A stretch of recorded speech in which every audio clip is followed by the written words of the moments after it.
Hey guys, we're up here today to do a bit more work on the crane, but as you can tell, it's utterly miserable. So we're going to attempt to do a bit of work inside. And this is just an old clapped out wooden storage shed. I don't know how the lighting's going to work, but here we are. As you can see, Fordson parts are living in here. So we've got a few fittings there. Okay. Yeah, no, they're all the ones we need. Got a couple lengths of hose. I've done the two long ones for the cylinders for the downstroke. These are the two lift. Well, these are the two lift ones for the cylinder. So just need a couple of tools for these, a couple of shifters, a bit of lubricant, and your fitting. Let's get that in the light a bit. Yeah. So these are your reusable style hydraulic fittings. Not anything sort of special. They've been around for years. That's what the machine had on it previously. I don't have the crimper, so let's see, get these apart.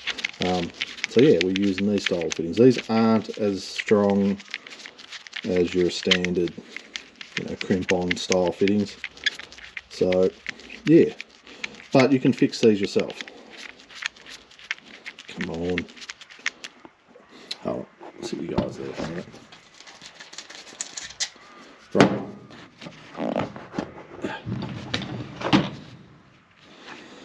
So there you go. These are two halves.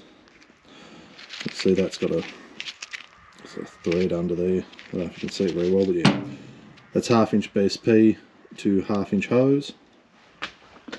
And pretty simple fact, you screw your outer shell onto the actual hose, and then this screws inside it, and through that taper drives the two together, and it works. So yeah, that's really all you sort of need to know. There's not much to it. Bit of lube to help it.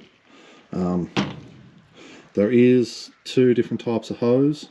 Well, there's a few different, but in say 1/2 inch hose, you've got a single wire or a 2-wire. This shell changes depending on which you buy. So if you have a 2-wire, you need a 2-wire shell. I think on these, yeah, I think the D2 stipulates the 2-wire. I think that section doesn't change. The company I bought these off, they sell these two separately. So these are all the one type, and then you buy whatever shell to suit, yeah, 1 or 2-wire. And of course you got different sizes on each end, so you can have 3/4 to half, half to half, blah blah blah blah blah, swivel type ones, 9-degree swivels, whatever you want. So there's all those different things you got to factor in. So I've done two, and they were pretty successful. Just figuring out where to, maybe if I can stick you on this head here. Move that. Now don't laugh, this is just the setup we're using today, because I don't really have anything else to sort of, we're not very well set up here. So you take your hose, yep, you guys can see that, blow any dirt out of the end of it. You cut this with just a grinder, 4-inch, 5-inch, even on drop saw. If you've got a drop saw in the workshop, just bang it off with a drop saw. The only thing you have to do is, I don't know if it'll focus, but just chamfer the edges a little bit. Make sure you get any rough bits or anything like that sort of gone, because that'll screw up the whole thing. So now I watched, what was his name? Brookdale Farms. He did a video on these and it was really good. So, a bit of lube. I'll put a link down the description if I can. I think should be able to link it to his channel. So I'm pretty much doing exactly the same as what he did. So lock this up in your vise. He had a bit better setup than me, but we're doing what we can. This hose is pretty resilient, so you can tightened up in the vise a bit without fear. So the next bit, we get our shell. I'll put a bit more lube. He just used oil with his. That seemed to work alright for him. I'm just using, as I said, what I've got. Come on. The screen keeps turning off on me, and just got to make sure. Now, before you go too far, that fitting is standard thread, right hand thread. The shell, the thread in there that we screw onto here, is left hand thread. So yeah, just drop it on there and it should just start. Mine have been, I haven't had many issues, well, I haven't had any issues as yet. So it takes a bit of effort to get it on there, like it's not like it slides on real easy. But you've got to remember the forces that are going on here. So we'll wind that on. Now I'm watching down in this hole here, because if you just keep winding around and around and around, that hose will come up and hit the shoulder in here, and it'll just pull the rubber off the outside of the hose. So you're only winding it down until it stops. Well, sorry, you're winding it down till you see it just touch that shoulder. Because if you keep, well, you can keep going. It doesn't take a lot more to keep messing up the rubber. So that's about there. Maybe go a bit more. There is you can feel the difference when it touches. But yeah, you don't get a whole big window of opportunity. Now the one sort of main difference I've been doing that old mate, there we go, see what we're doing now, did, besides the fact I'm using grease not oil, he backed his off half or one turn to allow this to go down in there nicely. So he put it in a couple of turns and then tighten this collar back up to where it was. I found I don't have to. It just goes in nicely. The only other thing you got to watch out for is that you haven't folded the end of the hose over, that it's all nicely, you know, where it should be. Get a screwdriver in there and straighten it up if you need to. This has quite a long lead in on it. So I'm already in the hose there before I've even got to the threads. So I think it depends on the brand of fittings you've got to what you need to sort of do. I'll make sure I put a bit of lube on the fittings, on the thread as well. Because this will get, like, if anyone's noticed the monster big shifter I've got here, there's a reason for that. They take a lot of effort to drive that in there. So if you've got a modern machine that's really high pressure, high performance type thing, these probably aren't the go for you. So now this is just standard thread, so we can just wind him in.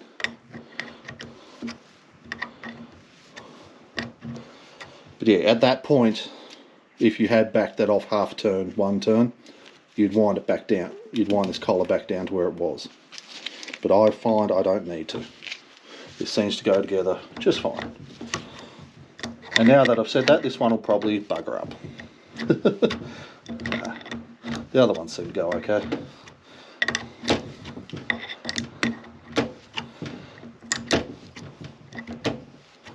So now that's starting to get a bit tight. Just get the screen back up again. Yep, you guys still looking all good.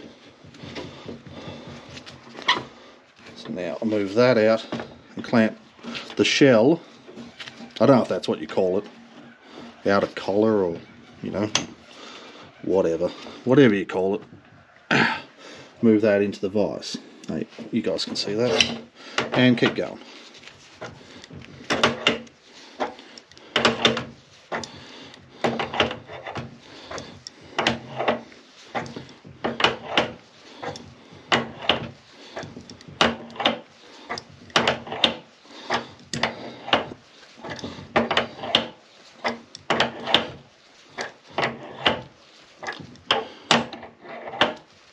So this is pretty good setup for, you know, like me. You're not close to town.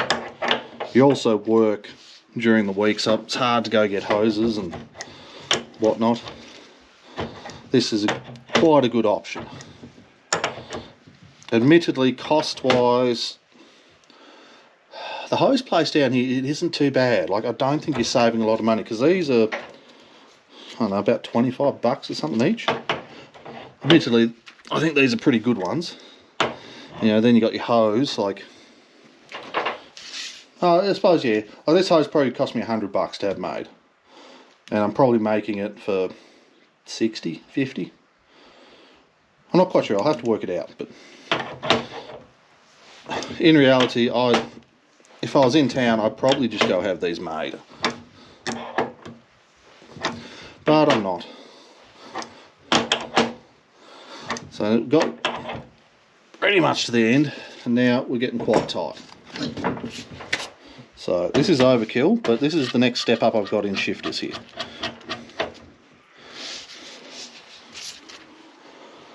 So don't laugh, but it's working. This is actually up here to undo the big 1-inch feed line up the front. That's the reason this is here.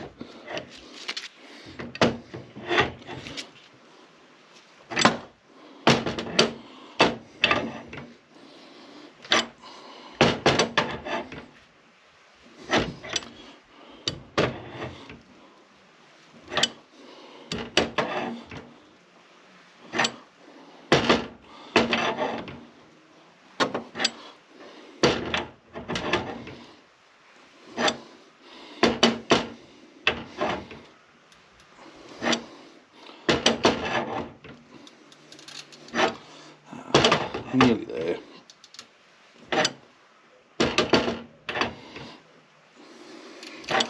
So you imagine how tight that's driving that hose in there.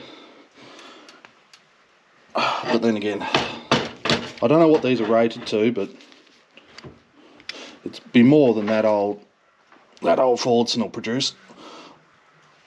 There we go. Whew. A bit of a workout. But then when you watch the guys do the other ones, like the crimp fit ones, same sort of thing, trim the hose, slot it on, bang it in the machine, crimp it up, pull it out and you're done. It's so much easier. But, yeah, we don't have those luxuries here, so, and that's it. I'll just get the screen back up again so make sure you guys can see what I'm looking at. So you can see that's crimped right up tight. So yeah, I'll do another 3 of these and I'll bring you back. Alright, we're back again. So both these hoses are now done, all the ends are on. Pulled the cap off that one, put a bit of that sealer on there, because that tee for the upstroke doesn't have the other hose coming off it, so I can assemble that here. So I don't have to worry about being in the, I can't say tractor, in the crane. Move you guys around a bit. So the other one, yeah, it's going to be assembled how they put it in situ. Move that out of my way. You can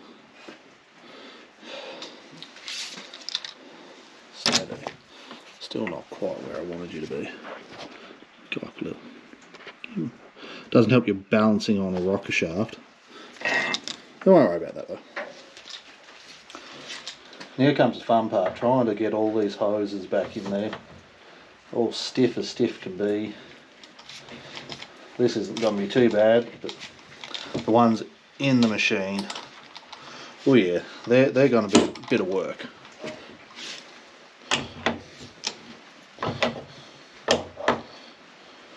At least with these two, because you've got this 9-degree fitting, so I want that to sort of, you know, go where I want it. I've got no swivel, so at least with this I can set these here. If I can get this thing to stay in the vise. So yeah, that makes life a little bit easier. This vise is utter garbage, which doesn't help.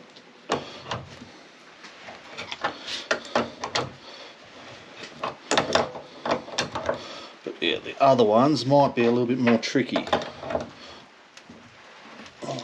I was hoping to get 2 more turns on this, but I reckon... So that's the thing, that's still going to be a bit skew. I'll get it down more. I don't know, go a bit more than that.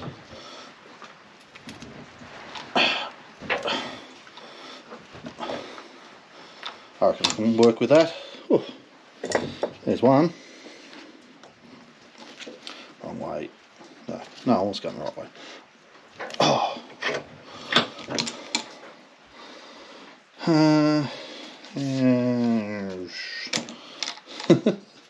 Oh, here comes the awkward part now. I've got to do this all over again. Might have to put him in like that. Yeah, that'll work. Right. Don't mind me, I'll get set up here. So yeah, they just have these plastic covers with a little thing you can yank off. Yeah, just get the dirt out. Put that off. And I'm putting, was it Loctite 567? I don't know if it needs this, but if it stops a leak, it stops a leak. That's the way I look at it. Probably is fine because these are all BSP fittings, so we're probably good, but don't know. It's all new to me, so don't think I'm an expert on this. I'm just faffing around doing what I think I should be doing. In hindsight, I should have accepted the old mate's offer and just got him up here to do the lot with all the crimp fittings and all the nice stuff, but I'd already come down this path a certain way and spent a good bit of money, so I was like, nah, we'll just keep going. In hindsight, I should have cut my losses and got him to do it, but you live and you learn. Next time, if there is a next time. I suppose though, the next time, I'm getting a bit good at this, so probably won't be such a bad thing next time. So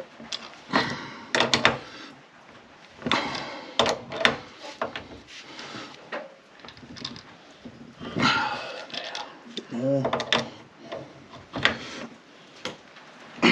So if that's up, yeah, I'll go a little bit more on that.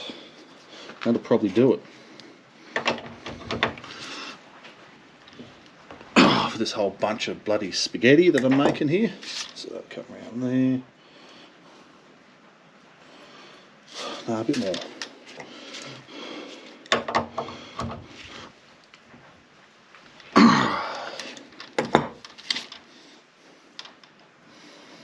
Fraction more. I really should be fitting this today, but oh well, one of those things. It's wet, it's miserable. There goes the phone. Hold on. I'm back. So, we've got our bloody octopus ready to rock and roll. Wouldn't mind to get this on today, but the weather has sort of eased off a little bit out there, but one of those things. Yeah, no, I think I'll just leave this here for the moment. The weather's shit. I don't want to deal with it. I'm not in the mood. Yeah, I was supposed to get up here. I want to do all these lines, have these on, connect all the other lines up, but it's just, the weather's just been garbage. Yeah, so I'll probably have to finish that off here. Oh. Yeah, she's nice and soppy out here. Just there. So, yeah. So next time we'll probably be fitting some hoses. So there's only really the two to go from those T-pieces up over to the spool valve. Them to do, and in and out of the spool valve. So if I get a day where it's not pouring with rain or freezing cold, we'll be right. yeah, so I suppose that's about it. There's not really much else I can do today. Wander around and get my feet wet maybe. The problem is, I don't know if the camera will pick it up. If you look over the top of the tractors over there, you can see it's all just drizzly rain. And it's only a kilometre away maybe at the most. So that'll be here in a minute and it'll all go back to horrid again. So, anywho, I forgot. I made a bit of a discovery the other day. Do you remember the seat, like the cobbled up seat thing that was on this? Like I put this one off the parts super major. Yeah, I was looking. Here it is here. I don't know. That's, yeah, I don't know what that is. Something someone's made. I think that's just garbage. But I saw a photo of this base plate. Like that's obviously been added, but this bit here on another tractor, I thought, hold on, is that what I think it is? You can see there, they've cut that off. And if you look there, E1A DDN 420. That is the base for a resto ride seat. I think that's how they pronounce it, but that's the base for the very sought after suspension seat. Well, it's what's left of one. So yeah, that old New Performance had a suspension seat on it, which I'm annoyed that it doesn't, because they're quite sought after and I would quite like one. And now because I want it to be original, so I know it had that seat on it, so I want to put that seat back on it. So I can see me buying one out of UK for an extortionate amount of money at some point, but that is what it is. So, yeah, just a good little bit of information there. I thought you might be interested. I noticed it the other day and I was like, oh, okay. And it was lucky, because that was in the back of the ute to go to the tip. It's useless, like it's no good for nothing. Well, you might be able to repair this plate and use it, but yeah, I don't see that plate being damaged. It's very heavy gauge steel, so. But anyway, it's something cool. I don't know what that is, whether or not that's part of it. I don't think it is. So I'm assuming, my understanding is the resto ride seat's probably, you know, given up the ghost and fallen to bits, and they've just cobbled together something to have a seat. But yeah, that's really cool. I'm sort of really, you know, really happy it's sort of had that on. I just wish it was in usable condition. But I've probably got 4 or 5 years or more before this thing anything ever happens with this.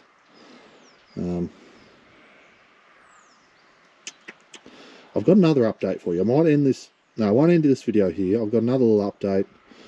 I'll shut the camera off. I'll probably end up doing it tomorrow. So I'll be back in a second for you guys. Alright, last update I've got to give you guys. We have a paint for the Super Major. Had this mixed up the other day. Yeah, just an industrial enamel coating. If anyone's interested, B5075 is the paint code for this brand. I assume it's just for this brand. Now, how I came to get this colour, I had this mixed up years and years and years ago. Same paint code, same paint. Now this was colour matched off a new reproduction Agri-Line air filter, well, air filter housing. Excuse me. Yeah, that was actually new and never been used, that I bought for the original Power Major that, yeah, never happened, the loader. So yeah, I mixed that up off of that, and I thought, a few people said, oh no, it's not quite right. But, you know, oh well, it's close enough. I mixed that up to paint the engine in the Power Major I've got now. that's what that was for. So yeah, I thought, I know I've heard people say it before, you get yourself your headlight that's never been, you know, it might have been painted on the back here, doesn't really matter, but that paint inside is genuine, all original Fordson blue, and you can see on the lip there it's quite nice Fordson blue. I don't think the GoPro will show it. I can't tell the difference.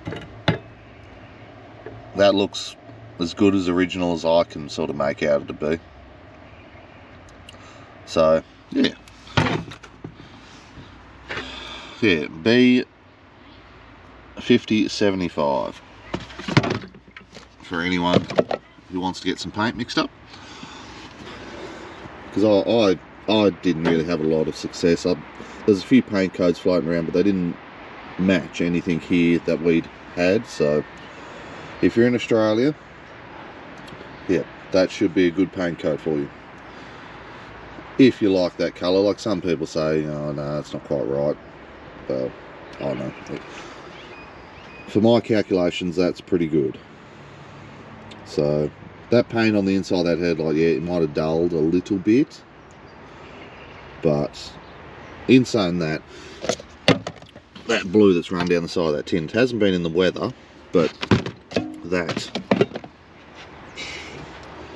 that paint's 5 or 6 years old, I suppose now, so it should be, the colour should be what it's going to be without fading.